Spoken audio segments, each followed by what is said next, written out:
আচ্ছা বাপেরা, আপনারা আপনাদের ছেলে মেয়েদের ভালোবাসেন না ভাই? বলুন না। স্ত্রীকে ভালোবাসেন, ভাই বোনকে ভালোবাসেন, প্রতিবেশীর ভালোবাসেন। আচ্ছা, আপনাদের এই ভালোবাসাটা কি চিরস্থায়ী? চিরস্থায়ী নয়। কিয়ামতের মাঠে আপনাদের উপকার করতে পারবে কেউ? কেউ কারোর উপকার করতে পারবে না। কোরআনে আছে, আসছে পরে আয়াতটা, ভাবতে পারবেন না। আল্লাহ পাক বলছেন কিয়ামতের মাঠে যখন বিচার হবে, বিচারের দিবসে কি হবে জানেন? আমি একটা কোর্টের উকিলকে আমি প্রশ্ন করেছিলাম যে আপনি কি করে মানুষকে বোঝাবেন যে কোর্টে বিচার হয় কিরকম? বিচারকটা বসে থাকে এক জায়গায়, তাই তো? বিচারকটা বসে থাকে চেয়ারে, পাশে একজন লোক দাঁড়িয়ে থাকে, ঠিক না ঠিক? আসামিটা কোথায় থাকে? কাঠগড়ায়। আর নিচেই দুটো উকিল মারামারি করে, একজনের পক্ষে একজনের বিপক্ষে। বলছে হ্যাঁ। এই যে সিস্টেমটা আপনি কোথায় পেলেন? এই সিস্টেমটা কোথায় পেলেন? বলছে তা তো জানি না। আমি শুনুন, ১৫০০ বছর আগে কোরআন এই সিস্টেমটা জানিয়ে গেছে। বলে সে কি? বলে শুনুন, কিয়ামতের মাঠের ঠিক এইভাবেই বিচারটা হবে। বলছে কিরকম? আমি বললাম শুনুন, কিয়ামতের মাঠে আল্লাহ বলেছেন মালিক ইয়াউমিদ্দিন, আমি হলাম কিয়ামতের মাঠের মালিক। আর আল্লাহ রাব্বুল আলামিন তার বিচারের সিংহাসনে বসে থাকবেন। পাশে একজন লোক দাঁড়িয়ে আছে দুনিয়ার বিচারকের পাশে, কিয়ামতের মাঠে বিচারকের পাশে একজন দাঁড়িয়ে থাকবেন। একজন দাঁড়িয়ে থাকবেন, কে জানেন? ওই নবী দাঁড়িয়ে থাকবেন যে নবীর উম্মতের বিচার হবে। আসামিটা যে থাকবে কাঠগড়ায়, সেই ব্যক্তির নবী দাঁড়িয়ে থাকবেন। একজন ইহুদি দাঁড়িয়ে থাকবেন, মুসা নবী দাঁড়িয়ে আছেন, ইহুদির বিচার হচ্ছে। ঈসা নবী দাঁড়িয়ে আছেন, খ্রিস্টানের বিচার হচ্ছে। মুহাম্মদ সাল্লাল্লাহু আলাইহি সাল্লাম দাঁড়িয়ে থাকবেন, আব্দুল্লাহ কিল মারুফের বিচার হবে। আর নিচে যে দুটো উকিল মারামারি করছে, ওই উকিল দুটো কেউ নাই, কিরামান কাতিবিন, দুই কাঁধের দুই ফেরেস্তা। ডান কাঁধের ফেরেস্তা বলবে আল্লাহ, এই আব্দুল্লাহ কিল মারুফ কোরআনের আলোচনা করেছে, একটা অক্ষর পড়লে 10টা নেকি। আপনার নবী দেখুন, আপনার নবী পাশে দাঁড়িয়ে আছে। আপনার নবী নিজেই পৃথিবীতে বলেছেন মান করা আল কোরআন হরফান ফালাহু আশরু হাসানা, যে ব্যক্তি কোরআন থেকে একটা অক্ষর পড়বে 10টা নেকি লিখে দেওয়া হবে। তো এই আব্দুল্লাহ কিল মারুফ চৈতলে জলসা করতে এসে তাফসিরুল কোরআনের মাহফিলে চৈতলে বসে বসে অনেকগুলো কোরআনের আয়াত বলেছে, এতগুলো নেকি হয়েছে। ডান কাঁধের ফেরেস্তা বলবে আল্লাহ, আজকের আমার মনে হয় আব্দুল্লাহ কিল মারুফকে জান্নাতুল ফেরদাউস দিয়ে দেওয়া হোক। ডান কাঁধের ফেরেস্তা বলে দিল। দেওয়ার পর বাম কাঁধের ফেরেস্তা কি বলবে জানেন? Objection your order. মালটা মোটেই ভালো ছিল না, মালটা মোটেই ভালো ছিল না। তখন আল্লাহ বলবে কি প্রমাণ আছে? বাম কাঁধের ফেরেস্তা খাতা খুলবে, আল্লাহ ওই আব্দুল্লাহ কিল মারুফ, ওই আব্দুল্লাহ কিল মারুফ, এই আপনার নবী। এই জিজ্ঞাসা করুন, আপনার নবী মেরাজে গিয়েছিলেন, মেরাজে গিয়ে জান্নাত জাহান্নাম দেখেছিলেন। আর জাহান্নামার দূরে লক্ষ্য করে দেখলেন জাহান্নামার ভিতরে এক শ্রেণীর লোককে ফেরেশতারা জিভটা টেনে ধরে আগুনের কাঁচি দিয়ে কাটছিল। হাদিসে আছে। আল্লাহ নবী মেরাজে গিয়ে দেখছেন জাহান্নামার দরজা খোলা হয়েছে, আর দূর থেকে দেখতে পাচ্ছে নবীজি কিছু লোককে ফেরেশতারা জিভটাকে টেনে ধরে আর আগুনের কাঁচি দিয়ে কাটছে। আর ওই লোকটা খুব চিৎকার করছে, ওই লোকগুলো। তখন জিব্রাইলকে নবী জিজ্ঞাসা করলেন মান হাউলা কি জিব্রাইল, ও ভাই জিব্রাইল, এরা কারা? এরা কারা? এদের জিভগুলো টেনে ধরে ফেরেশতারা কাটে কেন আগুনের কাঁচি দিয়ে? জিব্রাইল বলেছিলেন ইয়া রাসূলুল্লাহ, ওগুলো হলো আপনার উম্মতের ভিতরে আলেম আর বক্তা। কি বলল? আলেম আর বক্তা। আল্লাহ রাসূল বলেছিলেন ও ভাই জিব্রাইল, এদের অপরাধটা কি? আমি তো পৃথিবীতে বলে এসেছিলাম আল উলামা ওয়ারাসাতুল আম্বিয়া, আলেমরা হো নবীদের ওয়ারেস, উত্তরাধিকারী। তো এদের অবস্থা এরকম কেন? তখন জিব্রাইল বলছেন ইয়া রাসূলুল্লাহ, এরা হলো ওই আলেম যারা লোককে ওয়াজ করে করে বেড়াতো। এরা লোককে বলতো নামাজ পড়ো, রোজা রাখো। এরা লোককে বলতো পিতামাতার ভাত দাও, স্ত্রীর হক আদায় করো, চরিত্র ঠিক রাখো। আর ও নিজেই করতো কি? 5 ওয়াক্ত নামাজ পড়তো না, রমজান মাসে রোজা রাখতো না। আর কি করতো? ওই নিজে মিথ্যা কথা বলতো, ওই বাম্মার ভাত দিত না, ওর চরিত্রটা ভালো ছিল না। এই জন্য আল্লাহ পাক এই অবস্থা ওদেরকে রেখেছে। তখনও ওই বাম কাঁধের ফেরেশতা বলবে, আল্লাহ এই দেখুন এই আব্দুল্লাহ কিল মারুফ, ও চৈতলে এসে ওয়াজ করতো, হ্যাঁ, আর ভেতরে ভেতরে যে পাপগুলো করেছে সবগুলো আমার লেখা আছে, এই দেখুন, এই দেখুন লেখা। বলে কিতাব খুলে দেবে, কিতাব খুলে দেবে। তখন আল্লাহ বলবেন, ওয়াকুল্লা ইনসানিন আলজামনাহু তাইরাহু ফি উনুকিহি ওয়া নুখরিজু লাহু ইয়াওমাল কিয়ামাতি কিতাবান ইয়ালকাহু মানশুরা ইকরা কিতাবাকা কাফা বিনাফসিকা লিয়াওমা আলাইকা হাসিবা। সূরা বানী ইসরাঈল। সেই দিন আমি আল্লাহ কিয়ামতের মাঠে ওর গলায় আমলনামাটা লটকে দেবো, ওর গলায় আমলনামাটা লটকে দেবো, আর খুলেও দেবো, আমলনামাটা খোলা থাকবে। আমি আল্লাহ বলবো, ইকরা কিতাবাকা, এ আব্দুল্লাহ কিল মারুফ, তুই তোর আমলনামাটা পড়, পড় আজকে তুই তোর আমলনামাটা। পৃথিবীতে কি ভালো ভালো কাজগুলো করেছিস, খারাপ কাজ করেছিস, তখন এই সমস্ত প্রমাণের ভিত্তিতে তখন কি হবে জানেন? আল্লাহ বলবে, আব্দুল্লাহ কিল মারুফ, আজকের এতগুলো প্রমাণের ভিত্তিতে তোমাকে নেকির থেকে বদির পাল্লা বেশি হয়ে গেছে, নেকির থেকে পাপের পাল্লাটা ভারী হয়ে গেছে। তোমার ঠিকানা হলো আমার ঘোষণা অনুযায়ী, ফাআম্মা মান সাকুলাত মাওয়াজিনুহু ফাহুয়া ফি ঈশাতির রাদিয়া ওয়া আম্মা মান খাফফাত মাওয়াজিনুহু ফাউম্মুহু হাবিয়া ওয়া মা আদরাকা মা হিয়া নারুন হামিয়া। সেই দিন যার নেকির পাল্লা ভারী হবে তার ঠিকানা হবে জান্নাত, যার নেকির পাল্লা হালকা হবে তার ঠিকানা হবে হাবিয়া নামক জাহান্নাম। সেই দিন বন্ধুরে, বাপ তার ছেলের উপকার করতে পারবে না, ভাই তার বোনের উপকার করতে পারবে না। তাই কোরআনে আল্লাহ পাক বললেন, ইয়াউমা ইয়াফিরুল মারউ মিন আখিহি ওয়া উম্মিহি ওয়া আবিহি ওয়া সাহিবাতিহি ওয়া বানি লিকুল্লি মিরইম মিনহুম ইয়াউমা ইদিন শাআনুন ইউগনি। সেই দিন বাপ তার ছেলে থেকে চলে যাবে, ছেলে তার বাপ থেকে চলে যাবে, ভাই তার বোন থেকে চলে যাবে, কেউ কারোর আপন হবে না। তাই আল্লাহ পাক বলছে, ওরে সেই দিনে কেউ কারোর উপকার করতে পারবে না, একের বোঝা অপরে বহন করবে না। তাই কোরআন বলছে, ওয়ালা তাজিরু ওয়াজিরাতুন বিজরা উখরা ওয়া ইন তাদউ মুসকালাতুন ইলা হিমলিহা লা ইউহমাল মিনহু শাইয়ুন ওয়ালাউ কানা যা কুরবা। সেই দিন একের বোঝা অন্য বহন করবে না, নিজের বোঝা নিজেকেই বহন করতে হবে। আপনি স্ত্রীর পাল্লায় পড়ে সব ভুলে গেলেন, ছেলে মেয়ের পাল্লায় পড়ে আল্লাহকে ভুলে গেলেন, রসুলের পথকে ভুলে গেলেন, বান্ধবীর পাল্লায় পড়ে তুমি ভুলে গেলে, প্রেমিকের পাল্লায় পড়ে ভুলে গেলে।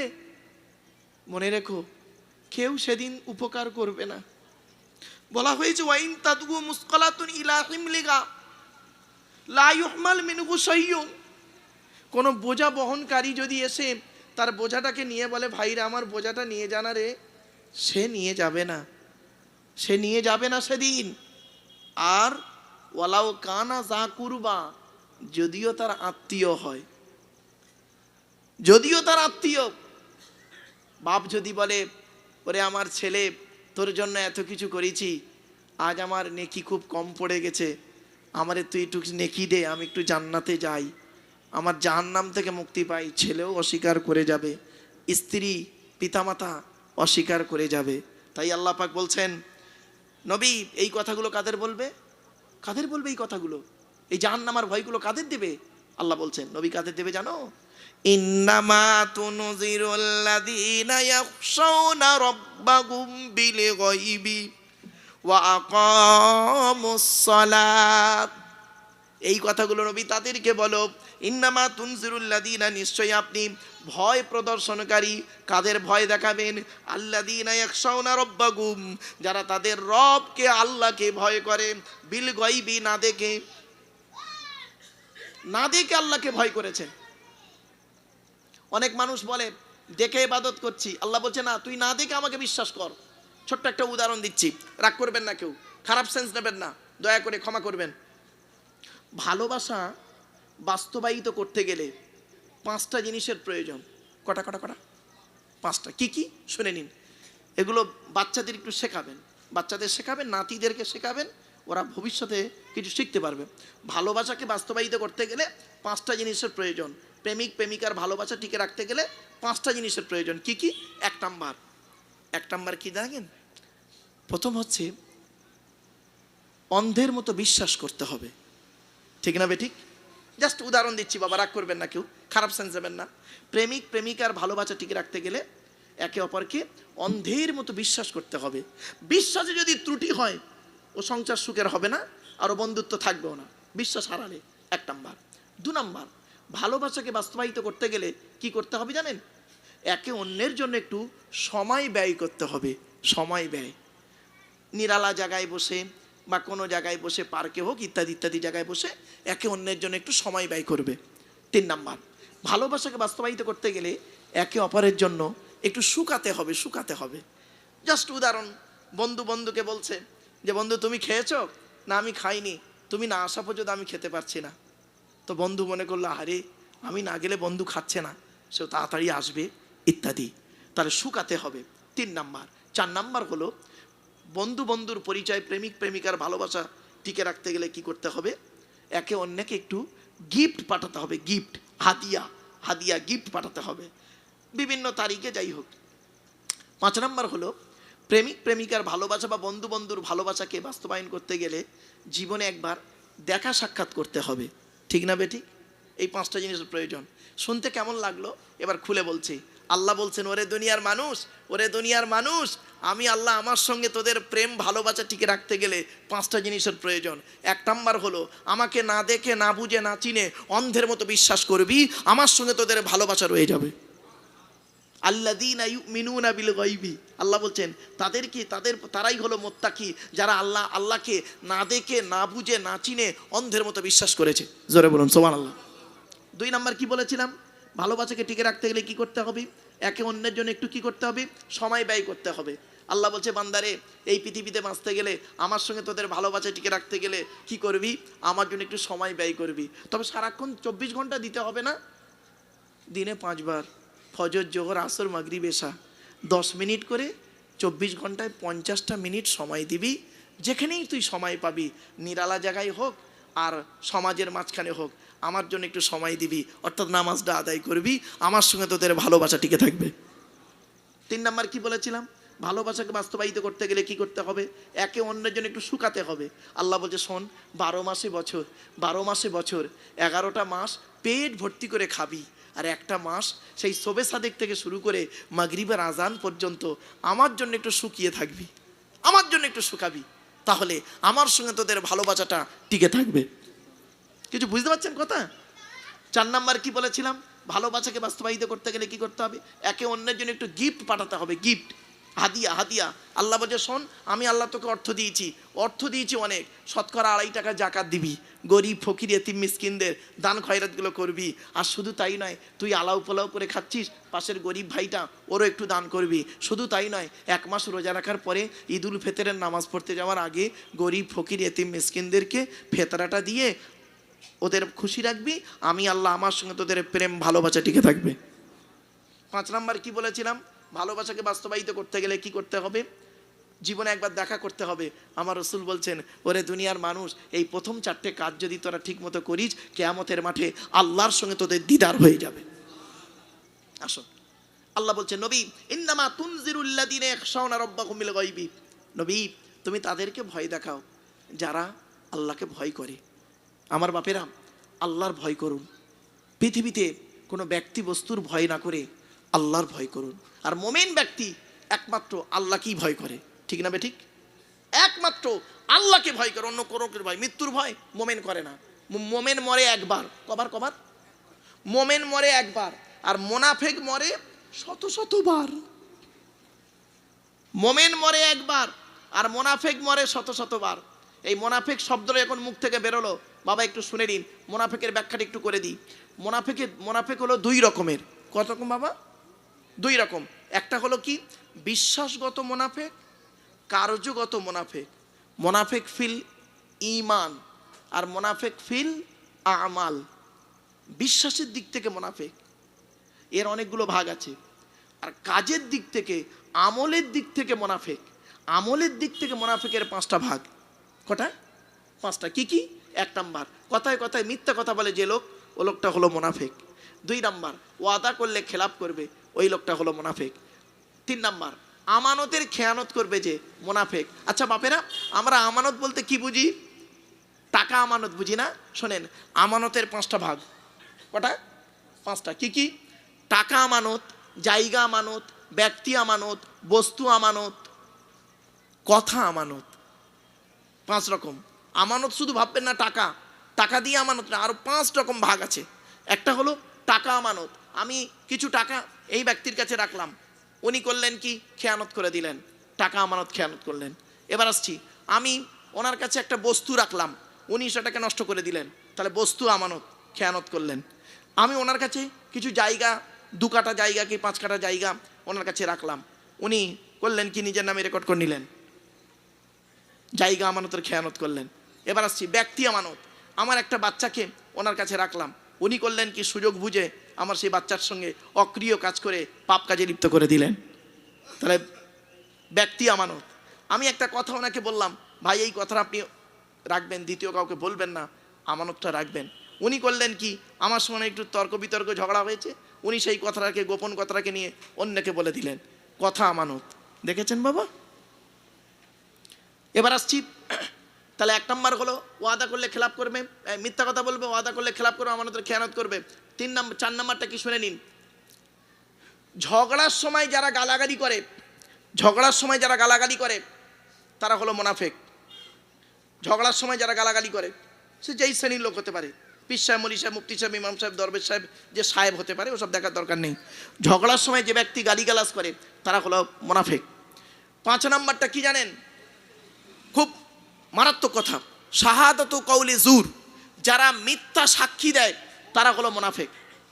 আমার বাপেরা, খবরদার মিথ্যা সাক্ষী দিতে যাবেন না, মিথ্যা সাক্ষী দেবেন না, কঠিন পাপ হবে আপনার।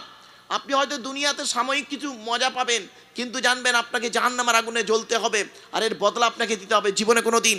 কারণ মিথ্যা সাক্ষী দেবেন না, সত্য সাক্ষী যদি দিতে পারেন 100% দেবেন, মিথ্যা সাক্ষী দেবেন না। মুনাফিকের নিদর্শন।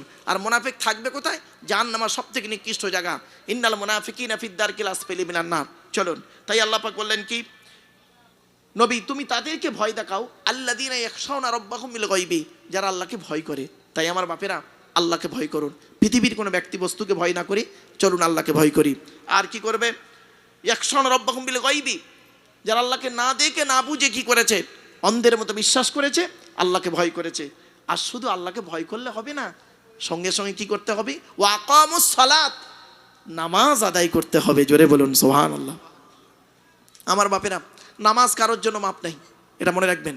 নামাজ এবং রোজা কারোর জন্য মাপ নেই, তবে বিশেষ ব্যক্তি, বিশেষ কারণ ছাড়া, এটা মাথায় রাখবেন।